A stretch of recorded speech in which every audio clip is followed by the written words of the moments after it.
Hello दोस्तों, आज की यह वीडियो उन सभी स्टूडेंट्स के लिए खास होने वाली है जो सभी बीए फाइनल ईयर में पढ़ रहे हैं और जिनके पास सोशियोलॉजी का पेपर नंबर 2 है। यानी कि सोशियोलॉजी से संबंधित जितने भी मोस्ट इंपोर्टेंट क्वेश्चन है इस वीडियो में कवर करा दिए जाएंगे। इस वीडियो में सोशियोलॉजी का पेपर नंबर 2 कवर कराया जाएगा जो कि पार्ट नंबर 5 के अंतर्गत कराया जाएगा। इससे पहले हम 1st to 4th पार्ट को कंप्लीट करा चुके हैं जिसमें हर एक पार्ट में टॉप 10 क्वेश्चन को कंप्लीट कराया गया है। इसी तरह से आज भी हम टॉप 10 क्वेश्चन को कंप्लीट कराएंगे, तो आप इस वीडियो के अंत तक अवश्य बने रहिएगा। अगर आप इन वीडियोज़ को देख लेते हैं तो मैं गारंटी के साथ कह सकता हूं कि आप अपने पेपर में अच्छे मार्क्स लेकर आएंगे। तो आइए जान लेते हैं। और अगर आपने सभी वीडियोज़ को नहीं देखा है, सभी पार्ट को नहीं देखा है और जितने भी प्रीवियस ईयर पेपर हैं उन सभी के सॉल्यूशन को नहीं देखा है, तो आप जाइए हमारे चैनल की प्लेलिस्ट में और सभी वीडियोज़ को देख डालिए और अपनी बेहतरीन तैयारी कर लीजिए। तो चलिए क्वेश्चन नंबर 41 से स्टार्ट करते हैं। क्वेश्चन नंबर 41 में दिया हुआ है प्रयोगात्मक शोध के महत्व का वर्णन कीजिए। तो यहाँ प्रयोगात्मक शोध या प्रयोगात्मक अनुसंधान के महत्व को स्पष्ट करने जा रहे हैं। प्रयोगात्मक शोध का महत्व क्या होता है जानते हैं। यह अनुसंधान प्रयोगशाला में प्रयोग की भांति दो चरों के परस्पर संबंध का अध्ययन करने पर बल देता है। इसमें एक नियंत्रित समूह बनाया जाता है, दूसरा प्रायोगिक समूह। चैपन के अनुसार चैपन ने क्या कहा है? समाजशास्त्रीय अनुसंधान में परीक्षणात्मक प्ररचना का अवधारणा नियंत्रण की दशाओं के अंतर्गत निरीक्षण द्वारा मानवीय संबंधों के व्यवस्थित अध्ययन की ओर संकेत करती है। वहीं हम श्री विमल शाह के अनुसार बात करें तो श्री विमल शाह ने कहा है कि प्रयोग शब्द शोध के उस भाग की ओर निर्देश करता है जिसमें कुछ चरों को नियंत्रित कर लिया जाता है जबकि अन्य में परिवर्तन लाया जाता है और उनके प्रभावों को नियंत्रित चरों पर देखा जाता है। प्रयोगात्मक या परीक्षणात्मक शोध का सामाजिक विज्ञानों में वही महत्व है जो भौतिक विज्ञानों में प्रयोगशाला पद्धति का है। परीक्षणात्मक या प्रयोगात्मक शोध के प्रकार, तो इसमें प्रयोग के प्रकार कौन कौन से होते हैं? पश्चात परीक्षण, पूर्व पश्चात परीक्षण, कार्यांतर यानी कि ऐतिहासिक तथ्य परीक्षण। अगर डिटेल्स में दीर्घोत्तरीय प्रश्न में आता है तो इनके बारे में भी आप 2 लाइन लिख सकते हैं। तो चलिए क्वेश्चन नंबर 42 को देखते हैं। साक्षात्कार निर्देशिका का महत्व बताइए। तो साक्षात्कार निर्देशिका पर संक्षिप्त में टिप्पणी लिखिए, इस तरह से भी पूछ सकता है। तो साक्षात्कार निर्देशिका का महत्व क्या है जान लेते हैं। साक्षात्कार की तैयारी में साक्षात्कार निर्देशिका या पथ प्रदर्शिका का निर्माण आवश्यक माना गया है। इसके अंतर्गत साक्षात्कार की पूर्व योजना का विवरण होता है। साक्षात्कार में केंद्रित किए जाने वाले विभिन्न विषयों का उल्लेख होता है। पूछने योग्य कुछ अत्यंत महत्वपूर्ण प्रश्नों की सूची होती है एवं साक्षात्कार की प्रक्रिया, आवश्यक सावधानियों एवं निर्देशों का उल्लेख किया जाता है। गुडे एवं हॉट के अनुसार अगर हम बात करें तो साक्षात्कार निर्देशिका यानी कि पथ प्रदर्शिका ऐसे शोध प्रसंगों अथवा विषयों की एक सूची होती है जिसमें साक्षात्कारकर्ता को प्रश्न पूछने के लिए प्रश्नों के क्रम, भाषा तथा तरीके की पूर्ण स्वतंत्रता होती है। इस प्रकार साक्षात्कार निर्देशिका साक्षात्कार में मार्गदर्शक का कार्य करती है। इसमें अध्ययन में क्रमबद्धता और एक रूपता आती है। क्वेश्चन नंबर 43 को देखते हैं। माध्य के गुण का वर्णन कीजिए। तो माध्य के गुण का वर्णन क्या होता है जान लेते हैं। यह निम्नलिखित होते हैं।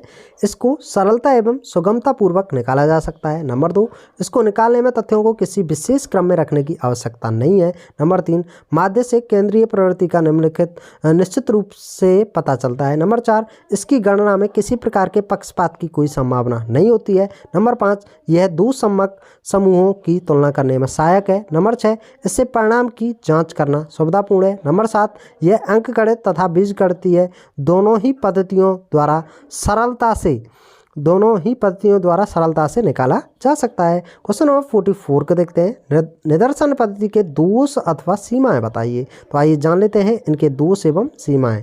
तो सबसे पहले है कम शुद्धता। यदि निदर्शन पद्धति के चयन में सावधानी ना बरती जाए तो उसके द्वारा निकाले गए निष्कर्षों में शुद्धता का अभाव पाया जा सकता है। नंबर 2, परिवर्तनशीलता।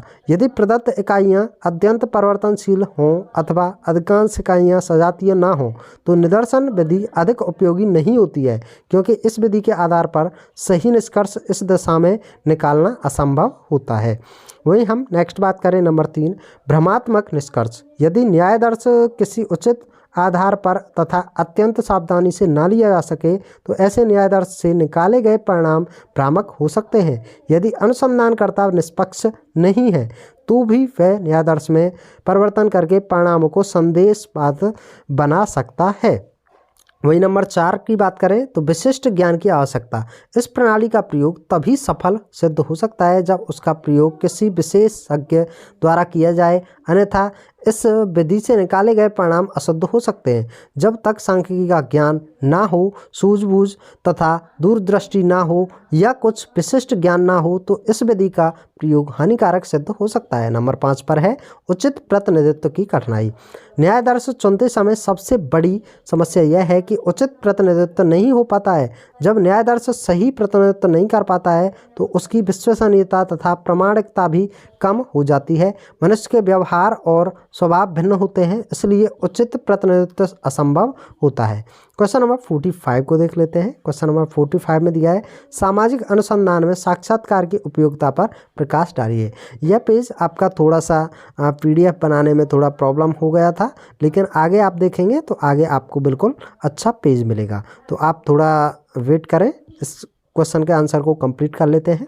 तो यह साक्षात्कार प्रवृत्ति के गुणों का वर्णन कीजिए, इस तरह से भी आ सकता है, आप बड़े ध्यानपूर्वक सुने इसे। सामाजिक अनुसंधान की प्रवृत्तियों में साक्षात्कार प्रवृत्ति का अत्यंत महत्वपूर्ण स्थान है।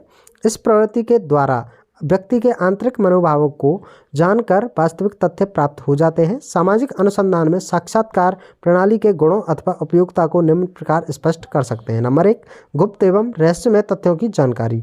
बहुत सी बातें अवलोकन द्वारा ज्ञात नहीं हो पाती, इनका पता साक्षात्कार द्वारा ही लगाया जा सकता है। नंबर 2, मनोवैज्ञानिक अध्ययन। साक्षात्कार द्वारा व्यक्ति की मुख मुद्रा, हाव भाव, मन स्थिति आदि को जानकर मनोवैज्ञानिक स्तर पर तथ्यों की जानकारी करके सत्यता का पता लगा सकते हैं। नंबर 3, भूतकाल की घटनाओं का अध्ययन करके। भूतकाल की घटनाओं को अवलोकन द्वारा जानना संभव नहीं है, अतः साक्षात्कार प्रवृत्ति द्वारा भूतकाल में घटित घटनाओं का अध्ययन किया जा सकता है। नंबर 4, प्रत्यक्ष संपर्क। साक्षात्कार प्रवृत्ति में साक्षात्कारकर्ता तथा साक्षात्कारकर्ता दाता के मध्य आमने सामने का संबंध होता है, अतः साक्षात्कारकर्ता साक्षात्कारदाता का अपने व्यक्तित्व से प्रभावित करके अद्यतन जानकारी प्राप्त कर सकता है। क्वेश्चन नंबर 46 को देख लेते हैं। गवेषणात्मक शोध के मुख्य लक्षण बताइए। तो गवेषणात्मक शोध के मुख्य लक्षण निम्नलिखित हैं। नंबर 1 पर है ये आकार में बहुत छोटे होते हैं। नंबर 2 पर है इनके अंतर्गत अत्यंत ही छोटे प्रतिदर्श यानी कि सैंपल का प्रयोग होता है। नंबर 3, अधिकांशतः इनकी प्रकृति गुणात्मक यानी कि क्वालिटेटिव होती है। नंबर 4, इनका प्रमुख उद्देश्य शोध समस्या को स्पष्ट करना तथा उसके दायरे को परिभाषित करना होता है। नंबर 5, खोजात्मक शोध के अंतर्गत सामान्यतः असंरचित विधियों, अनियंत्रित अवलोकन तथा मुक्त प्रश्न उत्तर तकनीक का प्रयोग किया जाता है। क्वेश्चन नंबर 47 को देख लेते हैं। क्वेश्चन नंबर 47 में है अवलोकन से आप क्या समझते हैं, इसकी विशेषताओं का वर्णन कीजिए। जब हम किसी सामाजिक घटना को एक निश्चित उद्देश्य से देखते हैं तथा कार्य कारण संबंध को जानने का प्रयत्न करते हैं तो इस क्रिया को अवलोकन कहा जाता है। ऑक्सफोर्ड शब्दकोश के अनुसार आइए जानते हैं, समग्र में घटित होने वाली घटनाओं के कार्य कारण संबंध को ध्यान में रखते हुए उन्हें यथार्थ रूप में देखना और लिखना ही अवलोकन होता है। अवलोकन की विशेषताएं आइए जानते हैं। अवलोकन की विशेषताओं के बारे में निम्नलिखित हैं। नंबर 1, इस पद्धति में तथ्यों या सामग्री का संकलन क्षेत्र में जाकर प्राथमिक रूप से होता है। नंबर 2, यह पद्धति अध्ययन की प्रत्यक्ष पद्धति है क्योंकि अनुसंधानकर्ता स्वयं क्षेत्र में जाकर अवलोकन करता है और संबंधित आंकड़ों का संकलन करता है। नंबर 3, वैसे तो अवलोकन पद्धति में आंखों के प्रयोग पर अधिक महत्व दिया जाता है, परंतु अन्य इंद्रियां भी अवलोकन कार्य में किसी न किसी रूप में सहयोग करती हैं। नंबर 4, अवलोकन प्रविधि द्वारा प्राप्त सूचनाएं विश्वसनीय होती हैं क्योंकि इन्हें अनुसंधानकर्ता स्वयं एकत्र करता है।